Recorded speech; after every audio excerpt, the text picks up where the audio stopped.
نظری کن، درهای امید به رخ ما بسته شد، بگشا که گشاینده تویی حضرت عباس و علی حضرت. بذار من ما رو بندازید انداز، خواهرها برادرها تماشا کنن. فقط آقا ما رو گذاشتم وسط، خدا شاهده سمتی ما رو نیای وسط. این حیوان خطرناکه. این هر که بزنه نیم ساعت وقت داری، نیم ساعت وقت داری به بیمارستان برسی. اگر نه مرگ انسان حتمیه. پهلوان پول من این دختر خانم بگیر، زحمت کشیده آورده.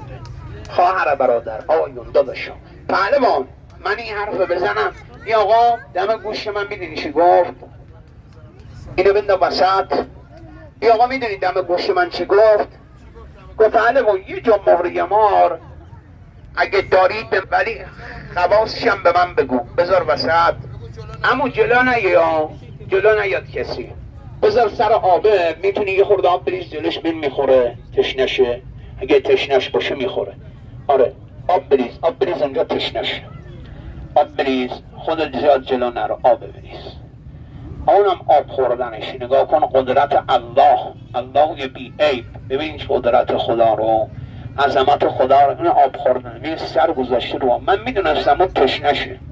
معلمون چجوری میدونستی تشنشه؟ آیون چند سال این مارا تو دست منه. عمو برو کنار، هیچی تو این نیست، برو کنار. این مار آب میخوره پسرم، این بر اون بر نرو، تکون بخوری و حیوان نگاه میکنه دیگه آب نمیخوره، دست در نکنه. این آقا گفت پهلوان من یه جو مهره مار میخوام ولی خواستش نمیدونم. گفتم من نمیدونم مونده یا نمیدونم نمونده. مونده بهش بدم،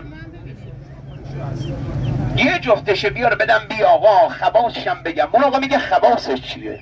زنه مرد مهره مار برای گشایش کاره، بیکاری یه جو مهره مار بذار پیشت، صبح زود از خونه بزن بیرون، سر کار دامی رفتی منو دعا کن.